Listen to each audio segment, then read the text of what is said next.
How to focus on the right things in your business. You feel stuck. With no chance of progress, are you swimming against the tsunami of demands? It's not just you. Many of the CEOs I mentor have trouble distinguishing between the two, especially at this time. An enormous workload has resulted from the recent economic crisis. Corporate executives are fatigued and burned out. It has never been more crucial to take a step back and determine what is truly important. A modest amount of time spent now will have a significant impact on your success in the future, and it will assist you in navigating through the choppy ocean and into calmer water. Work out what drives your business. I discover that most of my clients lack a solid strategy when they first contact me. A long-term intention is what is frequently lacking.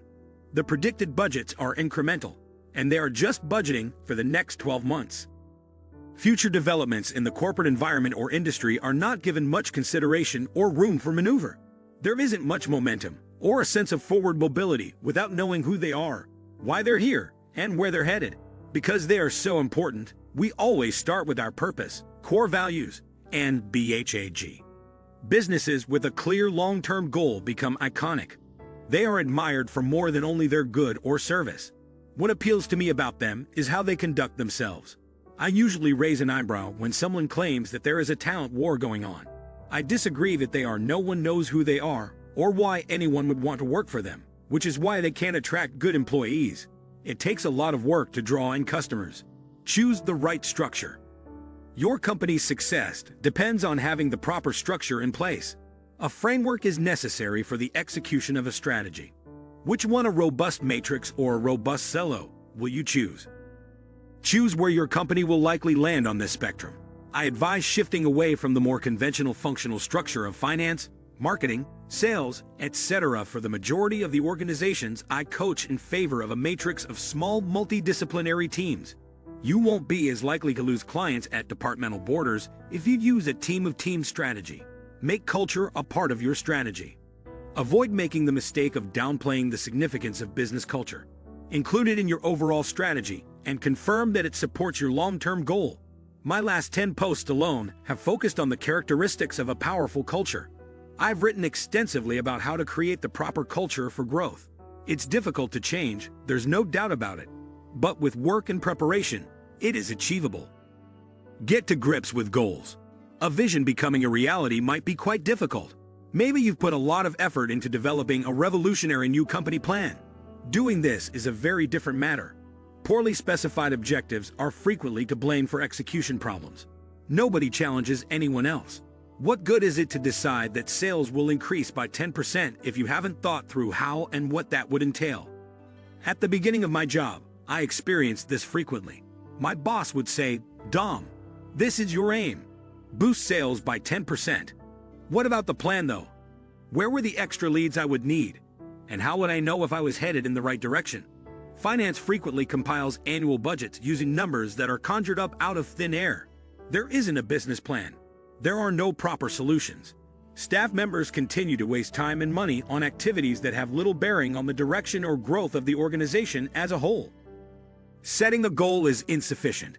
Also, you must have a clear plan for achieving it using product or customer profitability analysis.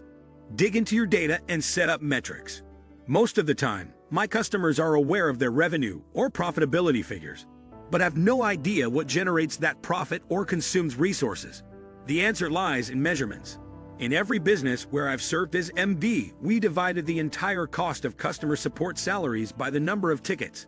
This provided us with an average ticket price. It will inform you of something as soon as you begin to do this. You can begin analyzing client groupings by going deeper and more in-depth. Work out your core customer. With that, we can move on to the crucial query. Who are your main clients? What task have they given you? Do not ignore this. You need time and space to do it properly. Who are the clients that will buy from us at the greatest profit? Should be your driving philosophy. My clients haven't usually figured this out. Since they began doing business, they have expanded naturally and drawn a wide variety of clients who are all seeking various things. They are caught in a cycle of cash and execution since they can't get rid of income without firing employees. Strategic choices must be taken. What if they could service fewer consumers more effectively with fewer staff members? This would enable them to narrow down on the core customer that will ultimately drive their growth. What is it that makes you money? Seems pretty apparent.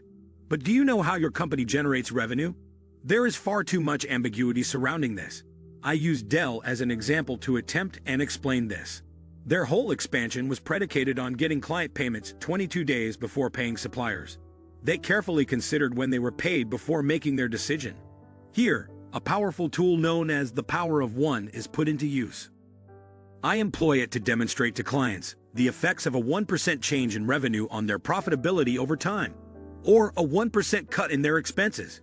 You can model the effect of changing the payables and receivables age by 1 day. Map out priorities. Making progress frequently involves doing fewer things measurably better. Determining the true priorities and adhering to them. I approach this using Shannon Susko's 3-TAG methodology. You will be in a position to find swim lanes of work that are connected to your strategic differentiators and priorities if you work through her attribution mapping and activity fit map. Your core client will be the focus of your top 3 to 5 priorities for the following 3 years, and within these will be your top priorities for the upcoming year as well as the following 90 days. These will all connect, providing you with a clear path to follow. I adore how this makes everything for my clients so plain and clear. That's it from this video. Let us know if we miss out on any point in the comment section below. If you enjoyed this video, please like it and also subscribe to our channel. Thank you.